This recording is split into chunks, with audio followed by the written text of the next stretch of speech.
Hi, my name is Shannon Bingham, and today we're here with Brooke Hubbard for the show, and welcome, Brooke, to the show. Hi, thanks for having me. So I'm really excited to talk to you today because, girl, we go way back. We talk every day. Yes. This is just weird now the cameras are here. Yeah, right. But yes. Yeah, so now tell me a little bit about who you are and what you do. I'm Brooke Hubbard. I grew up in Council Bluffs, Iowa. Swore I would never live there. Said it to my parents a million different times. And now I'm definitely living here for a very long time. I own a business in town called The Hub. And I purchased an old YMCA when it came up for sale about 8 years ago. And didn't quite know what I was going to exactly do with it. At the time, I had 4 kids. And, Council Bluffs is about 30 minutes from the central area of Omaha, and we really didn't have any things for families to do beside a bowling alley. And so trying to come up with a concept of like birthday parties, family events, corporate events, and a place people wanted to hang out is really how the Hub evolved, and landed on the idea of a trampoline park. Then that grew into a Ninja Warrior course and concessions and birthday party rooms and axe throwing and arcades and mini bowling. And it's evolved over time. And one thing that I didn't know walking into this industry is things are always changing. You can't have an attraction sit too long. You have to constantly be updating. And I did choose the route of not going with a franchise, which was probably not very popular back 8 years ago when I started it. But, it's been fun to have my own name within the company. My last name's Hubbard. It's called The Hub.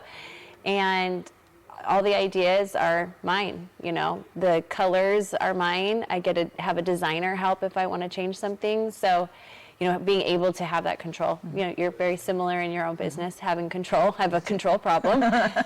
We have to. Right? Keep the balls in the air. Ask all my managers. Yes. But yeah, that's really how it came about. That's awesome. Yeah. So I've watched the whole thing evolve over time, as you were saying, and it is an industry that's ever changing, similar to hair. Yeah. We're always moving, always growing in creativity. But tell me some things that has really grown you as a person over the 8 years. Oh, failure. 100%. A lot of failure. I have a saying that I just try to remember that like every time there is a struggle or a failure, it is just going to make me that much stronger. Like, what am I learning from this? As many times as you want to like kick yourself in the butt, like, why did I do this? I've lost X amount of dollars, or the idea totally tanked and I've just poured 100 hours into it. I just try to remind myself, like, this is a learning experience.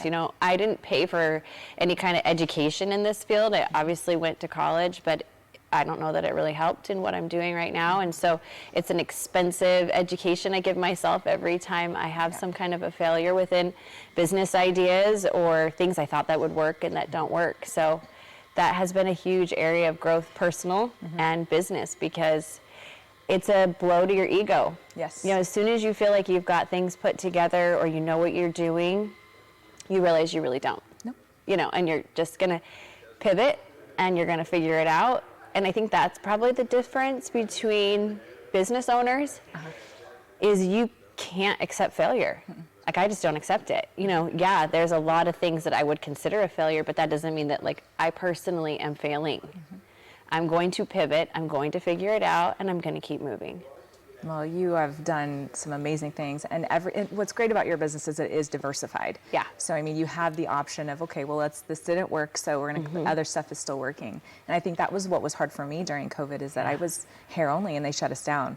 So we diversified and opened up a boutique, but like what you've done inside of there, you have such a variety. So tell me about some of the new things that you want to bring in or what you've done recently. Yeah, listening to your customers is huge. Yes. You're going to learn what you're doing well and what areas you need to improve on. And one of the things that, has been a growing thing within my business, and it's a good growth, is birthday parties. Yes. So we're bringing in some different options for our birthday parties where they can actually experience the whole facility for the whole 2 hours and not have to chop it up.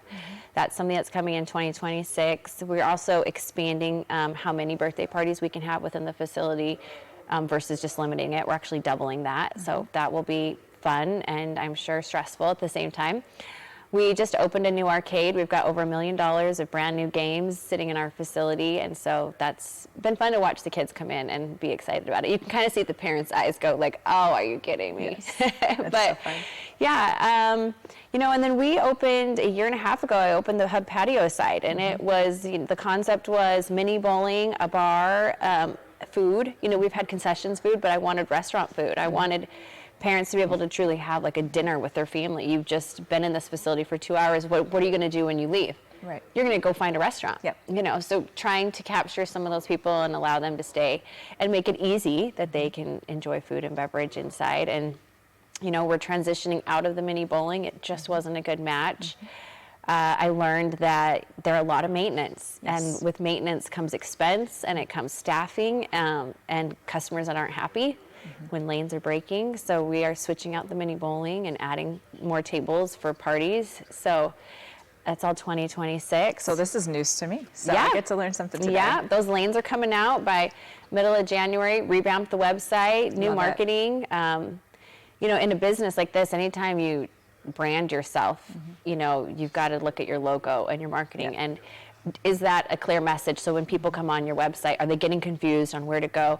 And with our facility, we offer so many things. So we don't want to overwhelm you either. If you're like, I want to have a party, and it's like, well, what kind of party do you want to have? Do you want to jump? Do you want to bowl? Do you want to go to the arcade? And so really condensing it down so that, you know, families and moms and dads who are booking these parties don't get overwhelmed. So one thing that we share in common is that we're both adoptive moms. Yes. And biological children as well. Yeah. We talk about balance. We talk about my community. So like, tell me a little bit about, like, you are a force to be reckoned with when it comes to like the community aspect. Yeah. You are such a big advocate for philanthropy in your zone, not only in Council Bluffs, but in Omaha as well. So tell me a little bit about what your business has been able to do for the community. Well, on Monday, I'm super excited. We have an annual, you know, giveaway event for Christmas time. It's just around the corner, and I partner with an organization called Share My Smile.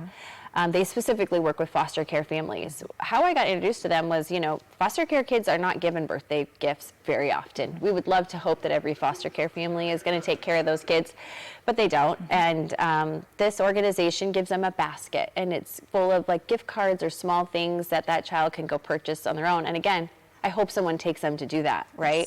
Yes. And so when I learned that the foster care kids, you know, are given things that really they don't care about, I offered them a free jump pass. So the foster care child gets a jump pass, but who wants to jump by themselves? You know, nobody.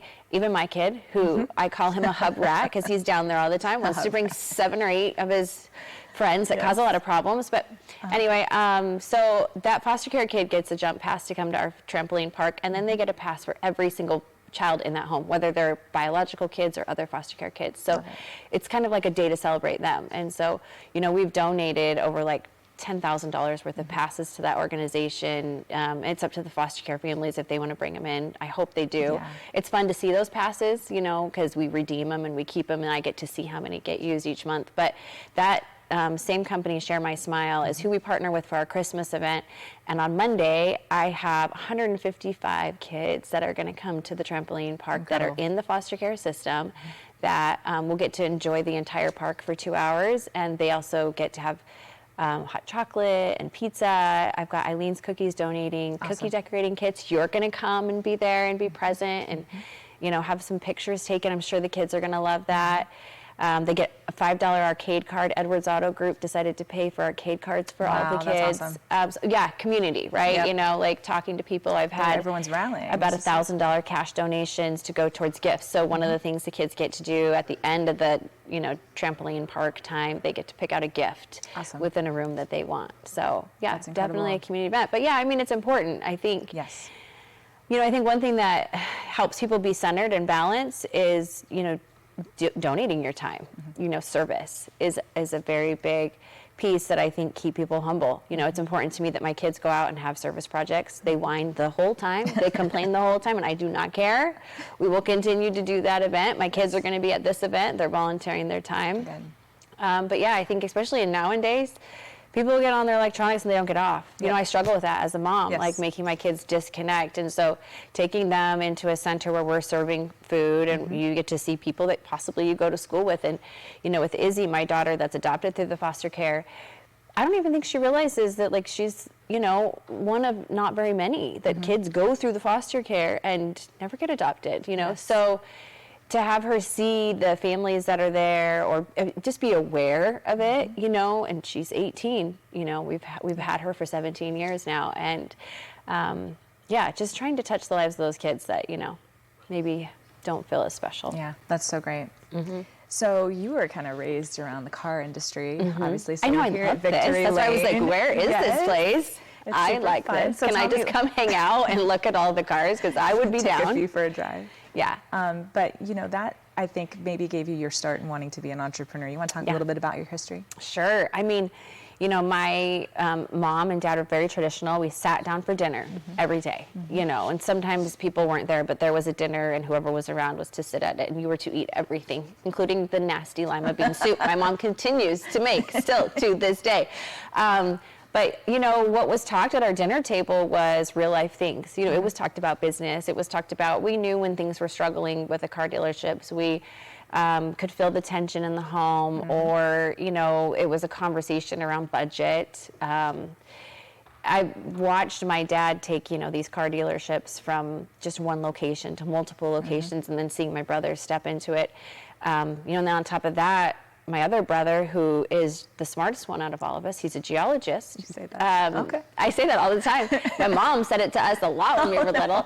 But, you know, he just had an article today that got released in CNN about his, you know, Awesome. startup business that he's got. So, yeah, I think maybe either entrepreneurship runs in your blood, or you don't like to get bossed by other people. Right, there it is. That's exactly what it is. I don't want to be bossed around, but yeah, I think I'm a great boss. Yes. You know, so I think that comes down to like life choices. And I knew I did real estate for a really long time. That's actually how I came about finding the location for the hub. Yeah. Was it was coming available for sale. The YMCA was building a new location, and you know, I had some real estate properties, and I knew I wanted to get in on that. And yeah, so entrepreneurship and watching my dad, and really what I didn't realize is, you know, having my mom behind my dad, raising the kids, handling the home. I'm sure there was conversations behind closed doors where she, you know, he confided in her on business ideas or things that were happening within the stores.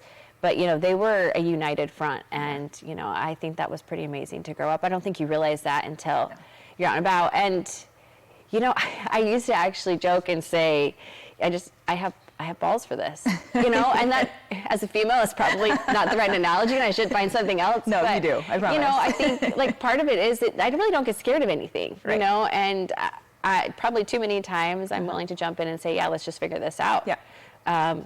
You know, and there is part of that I think I'm sure comes from the way I was grown up, you know. We were kind of grown up in a home. I had 3 brothers and a sister, and there was teasing and roughhousing, and you know, my dad would host wrestling matches in the living room, and he would give us points for a takedown. And he'd do his, you know, point thing, and my brothers would block the fireplace, and I was in a nightgown. We watched like home videos, and I'm like, well, that is a negative. I don't want to be in a nightgown when my brother is tugging on it, and you know, so you just grow up tough, you know, and there's really not a lot that can ruffle my feathers, and I don't care about what other people think, and I think that is something that comes over time. I have 100%. probably really hard skin, you know. There's not a lot that's gonna, you know, get to me. We have a rhino that hangs in our office that we say, if you A don't have the rhino. skin of a rhino, you can't sit with us. It's so true. Yes. It's so true. And it's something that, you know, we've said for years, and I think that people don't realize it's not that we get hard in business, but we have to be strong in business because there's really nothing more we can do but be strong sometimes. And I think that that's such a better way to say it, but at least as a female, like in a man's world, and again, I'm just saying my side of this, I don't need to be bombarded by men, that's like admirable, right? You're the strong businessman, you go. And then you've got a woman who is fierce and strong, and it's like, calm down. She's a bitch, you know, or watch out for her because, you know, she's got a sharp bite, you know, things like that. And so that has been hard a little bit for me to navigate. You know, I don't have business partners, so I'm not here to bounce ideas off someone. If something fails, it is on me. If I, you know, if I don't like the way, you know, I came across at someone, I got to figure it out for myself. Like I got to sit myself down and be like, okay, did you need to handle it that way? You know, what can I do better than And next I've time? heard you handle business on the phone, and I think that you're fantastic. Thank you. Very inspiring. And I think, people don't realize what really truly goes on with female business owners. And I think there is a lot of challenges that we come up against that maybe men don't have. Yeah. But I don't think that that's ever stopped people like us. It just challenges us to rise, where we need to rise. Yeah. 100%. So recently, you even added a new addition to your family. Daisy girl. Yes. So you have a baby last year. I do. Yes. At 42, decided to start over. I have a 21-year-old. Lots of kids. I always just say, I don't know. I love having kids. I always joke that, I like kids more than I like adults. Yes. But, I also am this believer that I don't really care how old I am to do whatever, right? Whether it's start a new business, whether it's put your thumb in it, find new friends, right? Or, join a different organization. I don't think change your hair. Yeah, I know. We're in a debate right now. Okay. Yeah, I want to go copper. Shannon's like, do you know how long that takes to go copper? But yeah, I just don't think age defines you. And I don't know if it's because I've been able to stay really active. And so even though I'm 43, I don't feel 43. Right. Or I guess when I was in my 20s and I would think about being older, I don't know if you ever did this. I was like, oh gosh, when I'm 40, am I going to look like that? Right. This is wrinkly, scraggly old person. And now that I'm here, I'm like, no. Not at all. We're just getting started. Yeah, I really do. And I think some of it is finding your own footing and knowing who you are. But yeah, redefining yourself at any time, I think has kind of been my motto. The first thing that you did when you sat in my salon chair was ask me to shave the side of your head. I know. And I knew then you were my friend forever. Yes, you were like, have you had any life moments that have been crazy lately? I'm like, no, I just have this idea and I want half of my head shaved. And that's legit. That's an authenticity that you're it's not about some crazy thing that happened. You're doing it because you want to. Yeah. And that's really what we want in life. Yeah. Yeah. So I mean, starting over and having a baby at 42, and I had my first one at 20. So now that I'm 40, I'm like, what are all the things I'm doing different? And it was weird for my 21-year-old. He was like, you were my age when you had me, and now you're having another one. Yes. I was like, yeah, surprise. But yeah. What's on the docket for 26 now? You said you're switching up the mini bowl lanes. Anything else going down? I think just on a personal side, being, and going through pregnancy also again, and then having, a high-risk pregnancy and some complications, you've just been able to really sit back and reflect. And I feel like it's taken me a while to get back to this state, delivered a baby 3 months premature, did the NICU thing, which I had no clue about. And then my postpartum, just a C-section and physically feeling good again. I've kind of finally got back to probably where I was. And so for 2026, I have no idea. I mean, it could go any which way. But new business. Yeah, who knows? Yeah. I feel please, no new business. No, I have learned to say no to opportunities, which, is sometimes hard tough. for people like Very us. Tough. But yeah, I think 2026, I just want to do what I want to do. Yeah. And I've had a rough couple of years with business and personal life and just getting back into back to me, which is why I want to go copper. So let me do it. Well, I'm very proud of you and all that you've done. Yeah. And I'm so thankful that you came on the show today. And any last words? No, I mean, I'm so glad you're hosting this because you're the perfect person. I mean, it's ridiculous that anytime you have any self-doubt, I'm like, because you're amazing. The amount of hats that you wear, and you still make time for stuff. I mean, I texted you last week about my foster care family event, and you're like, I'll be there. And I didn't want to bother you with it. I didn't want to make you feel obligated. I knew you were already busy. So I think this is an awesome thing that you're doing, interviewing people and sharing who you are and what you're about. And I've enjoyed being friends with you. If it wasn't for Glenn, I wouldn't have the opportunity. I know. So. Yes. No, he's the man. So thank you again for coming on the show. Absolutely. And stay tuned for this.